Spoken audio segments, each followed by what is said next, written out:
One system turned ideas into iPhones, and the other promised utopia, but it delivered breadlines instead. Now, is it really that simple? So let's break it down: the ideology, the economics, the innovation, and the history. And we're going to do this with no filters. So, what are we actually comparing? Let's start with capitalism. And capitalism is basically an economic system where private individuals own the means of production.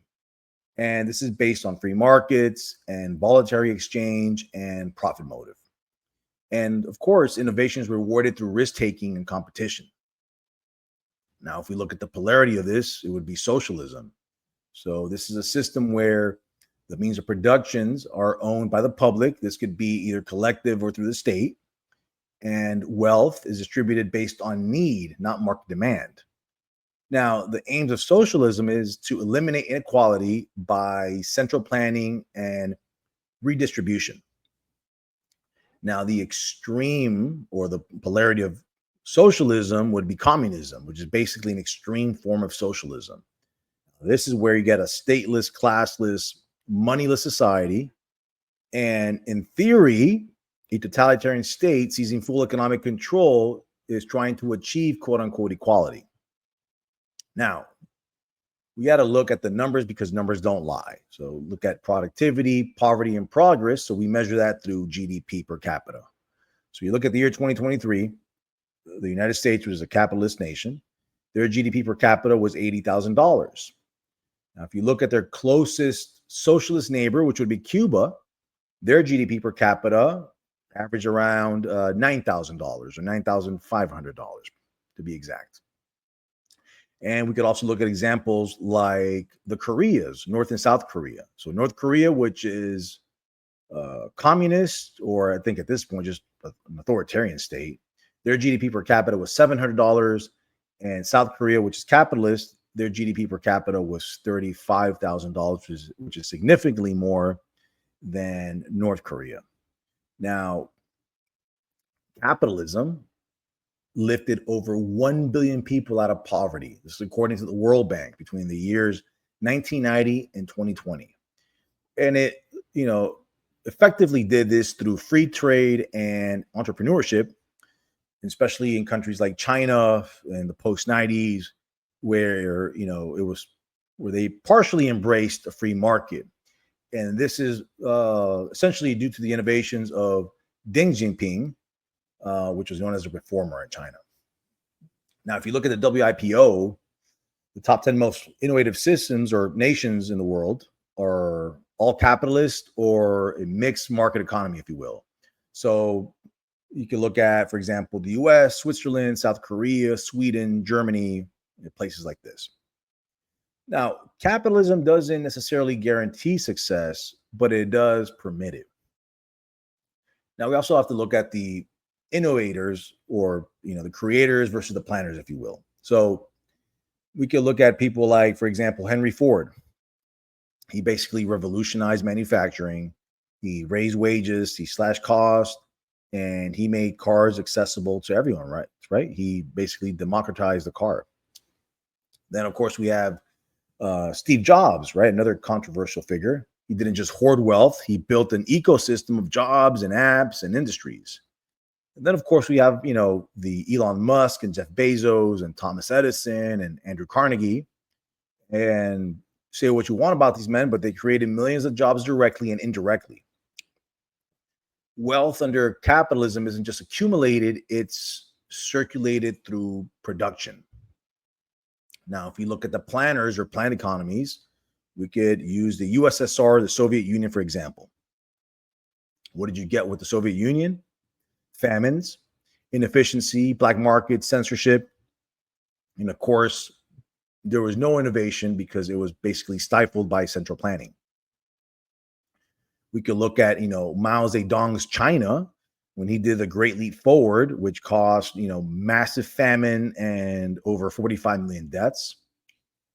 You could look at resource-rich countries like Venezuela, which with, socialist controls basically led to hyperinflation, famine, and a mass exodus that we've been witnessing now for the past couple of years. Again, if you go to Europe during the Soviet era, you had East Germany versus West Germany. Of course, you have North Korea versus South Korea, and these are the same people, different systems, same DNA, but radically different outcomes.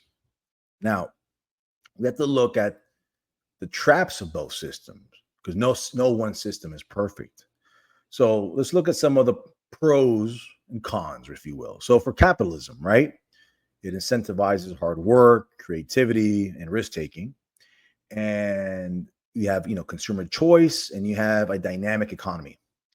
And historically, it's the best at, reducing poverty and the best at technological progress. Now, if you look at some of the cons of capitalism, right? Some of the least favorable things would be inequality, right? It can become extreme. So without regulation, it can create these massive monopolies and exploitation, and obviously it can be bad for the environment as well. Now, it also creates things that are not as virtuous, such as consumerism, right? Which is the commodification of everything, even your health and education. Now, if you look at some of the pros, if you will, pros and cons of socialism, it emphasizes, social safety nets, workers' rights, and universal access to essentials, things like healthcare. And when it's a mixed market, right, such like the Nordic models, if you will, it can deliver a very high quality of life. And the moral argument, excuse me, if you will, there is no one should die hungry in a rich society. But this system also brings cons, right? So, for example, if you look at history, it shows that states that are centralized or controlled lead to tyranny, stagnation, and mass death. And of course, the price signals vanish, so the planners can't respond to market needs fast enough. And individuals who excel are often punished, not rewarded. So, in the words of Thomas Sowell, the biggest problem with socialism is that it takes power away from the individual and gives it to the bureaucrats who face no consequences. Now, what happens when theories collide with reality? So let's look at the United States. It's a free market engine, and it's home to 60% of the world's billionaires. And it has unrivaled innovation, but of course, we have our issues, right? We have rising inequality and healthcare access issues. Now we have, again, China, right?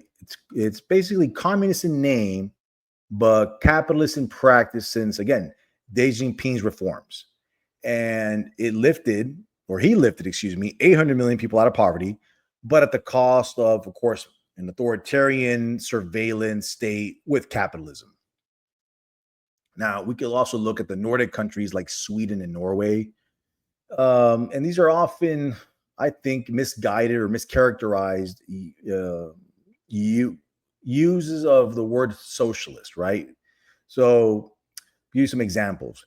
They're capitalist economies with a strong welfare state. So they have private ownership, but they have high taxes, and they also have market flexibility. And of course, we could look at the traditional socialist countries like Venezuela.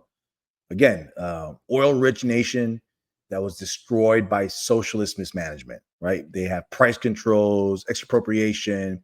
There's a crazy currency manipulation that led to its collapse. And so we had to ask ourselves the question why we keep getting this wrong. And the reason is people confuse morality with results. Capitalism, it feels harsh, but it delivers. Socialism sounds fair, but it always fails in practice. Now, capitalism isn't perfect, but it allows trial, error, and evolution, and the bad ideas die out. In socialism, the bad ideas are protected by guns and propaganda. So the question is not what system is perfect, but which one lets humans fix their own mistakes without killing each other.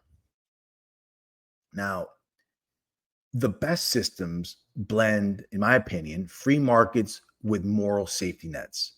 So it lets the creators create and it also lets the vulnerable people eat. And it regulates, but it doesn't suffocate. Capitalism doesn't need to be worshipped, but it cannot be replaced by, some arbitrary utopian math. It's the only system tested by time and blood and human failure, and it's still standing. Now, every generation has to, for whatever reason, always relearn this lesson. You cannot have freedom without risk, and you cannot build equality through control. In the end, the free man may stumble, but at least he falls forward. So, guys, I hope you found this informative. And like always, remember to lift more, eat more, rest more, love more, and hate less. Thank you, guys.